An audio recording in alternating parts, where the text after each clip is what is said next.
وقل رب ادخلنی مدخل صدق واخرجنی مخرج صدق واجعل لی من لدنک سلطانا نصیرا۔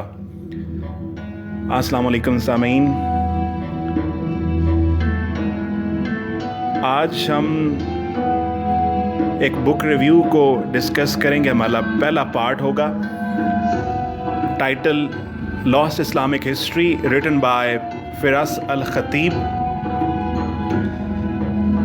سامعین، فیتھ جو ہوتا ہے نا، ایمان، اقبال نے کہا تھا کہ وہ کسی بھی ریلیجن کا ایسنس ہوتا ہے، وہ کسی بھی ریلیجن کا کارڈینل فیچر ہوتا ہے۔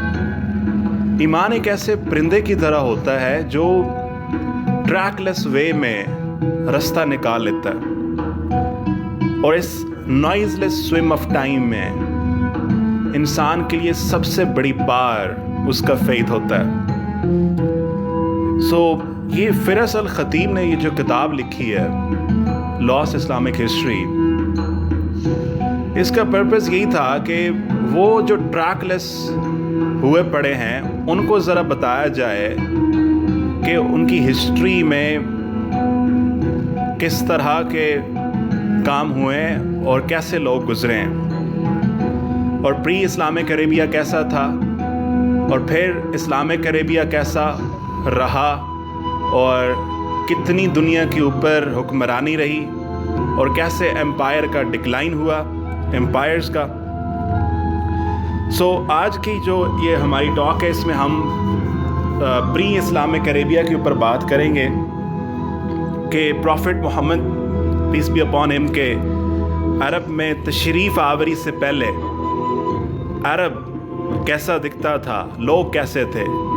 جیوگرافی کے اوپر فوکس ہوگا، کلچر کے اوپر فوکس ہوگا، پولیٹکس کے اوپر فوکس ہوگا، اینڈ ریلیجن کے اوپر فوکس ہوگا کہ کس طرح سے یہ لوگ ان ساری چیزوں کو لے کر چل رہے تھے۔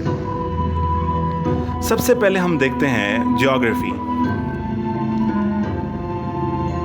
سامعین، مونٹینیس لینڈسکیپ آف حجاز کو امیجن کریں آپ کہ ایک ایسا لینڈسکیپ ہے، آپ ڈیزرٹ میں کھڑے ہیں جہاں پہ دور دور تک آپ کو فرٹیلیٹی یا سبزہ نظر نہیں آ رہا، جہاں پہ ٹیمپریچر گرمیوں میں 100 ڈگری فارن ہائٹ پر چلا جاتا ہے، جہاں پہ پرماننٹ سیٹلمنٹ رکھنا ایک خواب سے زیادہ نہیں ہے۔ اور یہ وہ پیننسولا ہے، عربین پیننسولا، جس میں مکہ اس کا سینٹر ہے، اور پھر اس میں اسی جگہ کے اوپر جہاں پہ پرماننٹ سیٹلمنٹ نہیں ہے، نومیڈک لائف ہے، 600 کے درمیان 600s میں ایک ایسی موومنٹ آتی ہے جو عرب کی اور پوری دنیا کی ہسٹری کو بدل کے رکھ دیتی ہے۔ یہ جو عربین پیننسولا ہے، اولڈ ورلڈ آرڈر میں ایشیا، افریقہ اور یورپ کے درمیان واقع تھا۔ 2 ملین اسکوائر کلومیٹرز کا سارا ایریا، اور ایک بڑی امپورٹنٹ چیز تھی کہ آؤٹ سائڈرز یہاں پہ بہت کم آتے تھے انویڈ کرنے کے لیے۔ ایجپشینز جو تھے وہ بھی فرٹیلیٹی ڈھونڈ رہے تھے۔ الیگزینڈر یہاں سے گزرا تھا 300 BCE میں، جب وہ پرشیا اور انڈیا میں آیا تھا۔ پھر رومنز نے اس کو انویڈ کرنے کی کوشش کی تھی 20 BC میں تقریباً، لیکن وہ ناکام رہے تھے۔ اب یہ جو سارا ایریا تھا، بیکاز اتنا زیادہ ہاٹ کلائمیٹ تھا وہاں پہ کہ لائف بہت مشکل تھی وہاں پہ، اور یہ لوگ صرف اور صرف اوزس کے اوپر ریلائی کرتے تھے، یعنی اوزس جو تھے وہ ان کے لیے منا ان دا ولڈرنیس تھا، اور خدا کی نعمت تھی، ٹھیک ہے۔ اب دوسرا ہے کہ آپ کی جو سویلائزیشن ہوتی ہے، کوئی بھی سویلائزیشن، اس کو جو انوائرمنٹ ہوتا ہے وہ شیپ کرتا ہے۔ اب یہ جو نومیڈس تھے، جو بیڈوئنس تھے، عرب کے لوگ پروفٹ کی لائف سے پہلے، یہ ایک سائیکل ان کا رہتا، کیسے کہ جب گرمیاں ہوتی نا تو یہ وہاں ویلز کے پاس، اوزس کے پاس اپنی گرمیاں گزارتے. جو سردیاں آنا شروع ہوتی تو یہ ساؤتھ میں نیئر یمن کی طرف موو کر جاتے، اور جب وہاں ونٹر گزر جاتا پھر دوبارہ سے سپرنگ میں یہ دوبارہ اپنے انہی ویلز کی طرف آ جاتے. لیکن پری اسلامک عربیہ میں ایک بہت اچھا رواج تھا. یہ لوگ کمال کے مہمان نواز تھے، اور یہی بات پھر آگے پروفٹ نے اس کے اوپر بڑا ایمفسائز کیا. کوئی بھی اگر بندہ کہیں سے ان کے پاس آ جاتا تو 3 دن یہ اس سے نہیں پوچھتے تھے کہ آپ کہاں سے آئے ہو، آپ کا پرپس کیا ہے. یعنی اس بندے کے پاس رائٹ تھا کہ وہ 3 دن تک عرب ٹرائبز میں رہتا، اور 3 دن کے بعد پھر اس سے وہ پوچھتے. تو یہ جو سوسائٹی تھی، اب دوسرا ہم سویلائزیشن کی بات کر لیتے ہیں. اس میں انڈیویجول کی مرضی نہیں تھی، یعنی انڈیویجولزم نہیں تھا، ٹرائبلزم تھا. جیسے آپ آج کل ارطغرل دیکھ رہے ہیں، ارطغرل غازی، تو اس میں آپ کو ایک چیز کامن فیچر نظر آتا ہے کہ جو گائے قبیلہ ہے اس میں قبیلہ جو ہے وہ ان سب کے لیے سب سے امپورٹنٹ ہے.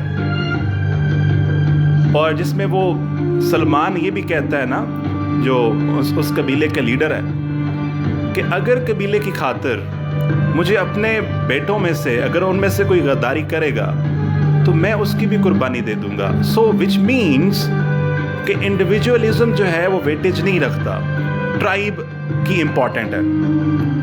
اور اسی کو ابن خلدون نے اصابیہ کا کانسیپٹ دیا تھا. یعنی یہ عرب جو تھے، جو پری اسلامک عربیہ ہے، یہ ٹرائبلزم کے اوپر بلیو کرتے تھے. قبیلہ، ان کا جو قبیلہ تھا وہ ان کے لیے بہت امپورٹنٹ چیز تھی. اور دوسرا ان کا انڈیویجولزم نہیں تھا. تیسرا کمپٹیشن بہت زیادہ تھا. یعنی یہ واریئرز تھے، لڑتے رہتے تھے آپس میں.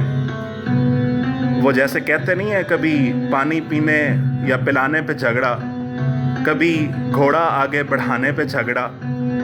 تو ان کا چھوٹی چھوٹی چیزوں کے اوپر، کیونکہ وہاں پہ سبزہ نہیں تھا، تو جو ان کو چیزیں ملتی تھیں، کم ریسورسز ہوتے تھے، ان پہ یہ لڑتے رہتے آپس میں. ٹھیک ہے. اور ایک اور ان کے اندر کمال کی چیز یہ تھی کہ آرٹ اور بیوٹی کا کانسیپٹ اتنا نہیں ڈیولپ ہوا تھا، لیکن لینگویج میں، عربک میں بہت فلوئڈ تھے یہ. یعنی ان کی لینگویج بہت فلوئڈ تھی. اب جیسے اونٹ کا لفظ ہے نا، تو عربی میں اونٹ کے لفظ کے 70 ایسے الفاظ ہیں، ایگزسٹ کرتے ہیں، جن کا مطلب اونٹ ہی ہے، جن کو ہم اونٹ ہیں. تو اس سے آپ کو اندازہ ہوتا ہے کہ عربک لینگویج کتنی رچ ہے اور کتنی براڈ ہے، آرٹسٹک ایکسپریشن کتنا زبردست تھا. پھر ایک اور چیز آپ کو بتاتا ہوں. انہوں نے پوئٹری بہت زبردست یاد کرتے تھے، کیونکہ رائٹنگ کا کانسیپٹ تو بہت بعد میں آتا ہے نا. جب یہ مسلمز چائنیز کے اوپر وہاں پہ سارا حملہ آور ہوتے ہیں، اور وہاں سے یہ ایک اسکرپٹ کا وغیرہ سلسلہ چلتا ہے. تو 7 ایسی پوئمز تھیں جو انہوں نے کعبہ میں لگائی ہوئی تھیں. 7 ان کی میگنیفیسنٹ پوئمز تھیں جو انہوں نے کعبہ میں لگائی ہوئی تھیں، جن کو یہ معلقات کہتے تھے، دا ہینگنگ ونس. اب اس کا مطلب یہ بھی ہو سکتا ہے کہ یہ ان کے دلوں کے اندر تھیں، اور اس کا مطلب یہ بھی ہو سکتا ہے کہ یہ اتنی شاندار تھیں کہ ان کو کعبہ میں لگایا گیا. اور یہ میمورائزیشن جو تھی یہ عرب کے لیے بہت امپورٹنس رکھتی تھی. جیوگرافی اور سویلائزیشن کے بعد اگلا پوائنٹ آتا ہے کہ ان لوگوں کا مذہب کیسا تھا. تو فہرست الخطیب اپنی کتاب میں لکھتا ہے، وہ کہتا ہے کہ یہ پولیتھیسٹک لوگ تھے، ایک سے زیادہ خداؤں کو ماننے والے لوگ تھے. اور پھر آپ کو پتہ ہی ہے کہ جب پروفٹ آتے ہیں تو اس ٹائم پہ 360 ان کے خدا تھے، اور جن میں حبل بھی تھا اور گاڈسز ان کی تھی نا، ٹھیک ہے، جو کعبہ میں انہوں نے لگا کے رکھے ہوئے تھے. سو اسلامک ٹریڈیشن تو ہمیں پتہ ہے نا کہ prophet Ibrahim and his son Ismail, انہوں نے کعبہ کو بنایا اور بنیاد تو حضرت آدم نے رکھی تھی. تو حضرت اسماعیل نے ان کو جو میسج دیا تھا وہ ایک خدا کا دیا تھا ان عربس کو. لیکن حضرت اسماعیل کی جو بعد میں پروجنی تھی یا بعد میں جو ان کی نسل چلتی رہی، انہوں نے اس میسج کو ڈسٹارٹ کر دیا. ایک سے زیادہ انہوں نے خدا بنا لیے اور پھر چلتے چلتے 360 خدا بن گئے. چوتھی اور آخری چیز تھی پالیٹکس. کیا یہ جو آئسولیٹڈ لوگ تھے، کیا وہاں پہ انٹرنیشنل ریلیشنز میں ان کا کوئی تعلق تھا؟ کیا رومنز ایک طرف جب تھے اور پرشینز دوسری طرف تھے، تو کیا رومنز اور پرشینز کے ساتھ ان کا کوئی کنیکشن تھا؟ جی ہاں، ان کا رومنز کے ساتھ بھی اور پرشینز کے ساتھ بھی بڑا اسٹرانگ کنیکشن ہو چکا تھا. اب رومن جو تھے اس ٹائم پہ ریجنل سپر پاور تھے، یعنی میں بات کر رہا ہوں CE کے ارلی ڈیکڈز کی. رومنز رول کر رہے تھے. لیکن جب 200 CE ہوتا ہے نا، تو پرشیا میں سسانید ڈائنیسٹی کا رائز ہوتا ہے. اور یہ جو ڈائنیسٹی ہے، انہوں نے کیا کیا، رومنز اور پرشینز کے درمیان سٹرگل شروع ہو گئی. ایسے سمجھو جیسے اب US اور چائنا کے درمیان جاری ہے. رومنز اور پرشینز کے درمیان سٹرگل شروع ہو گئی. اچھا، اب کیا تھا، ان دونوں کے درمیان موجود تھے عرب. ایک طرف رومنز تھے، دوسری طرف پرشین تھے.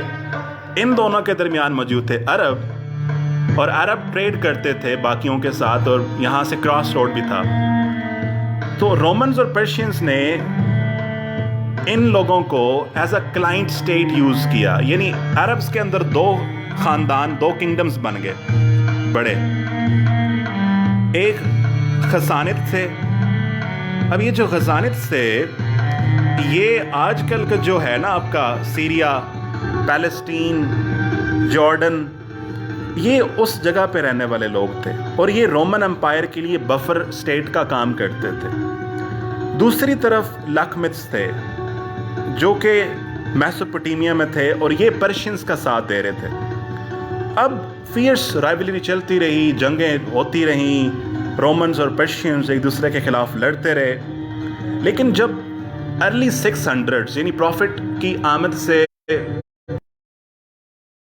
ہے، تو رومنز جو تھے اور پرشینز یہ تھک چکے تھے وارز لڑ کے نا. تو اب یہاں پہ ایک تیسرا بھی امپائر بلڈ اپ ہو رہا تھا، جس کو آکسم امپائر کہتے ہیں، اور یہ کرسچین امپائر تھا، اور ان کا تعلق تھا وہاں سے ان لینڈ کا کنیکشن افریقہ اور انڈین اوشن کے ساتھ، اور یہ ہو کے گزرتا تھا عربیہ سے. تو عرب جو تھے، یہ بہت امپورٹنس ان کی، یعنی انٹرنیشنل ریلیشنز میں، انٹرنیشنل پالیٹکس میں، گلوبلائزڈ ورلڈ میں ان کی تھی. حالانکہ یہ آئسولیٹڈ تھے، لیکن ان کو ایڈوانٹیج یہ ہو گیا کہ ان کو کوئی بھی انویڈ نہیں کر رہا تھا، کیونکہ کوئی بھی یہاں پہ پرماننٹ رہ نہیں سکتا تھا. دوسرا ہارش انوائرمنٹ تھا، کلائمیٹ بہت شدید سخت تھا، ٹھیک ہے. اور اس میں to cut the long story short, Al-Khatib اپنی اس کتاب میں لکھتا ہے کہ جب ارلی 600 آتے ہیں اور پھر رومنز اینڈ پرشینز کے بعد ایک ایسی موومنٹ چلتی ہے جو پوری کی پوری دنیا میں ایک آندھی کی طرح آتی ہے، اور جیوگرافی، کلائمیٹ، کلچر اور پولیٹکس، ان سب کو یوز کرتے ہوئے پھر ایک ایسا انسان آتا ہے جو عربز کو، جس کے بارے میں تھامس کارلائل نے ہیروز اور ہیرو ورشپ میں لکھا تھا کہ how one man single handedly could weld warring tribes and wandering Bedouins into most powerful and civilized nation in less than 2 decades.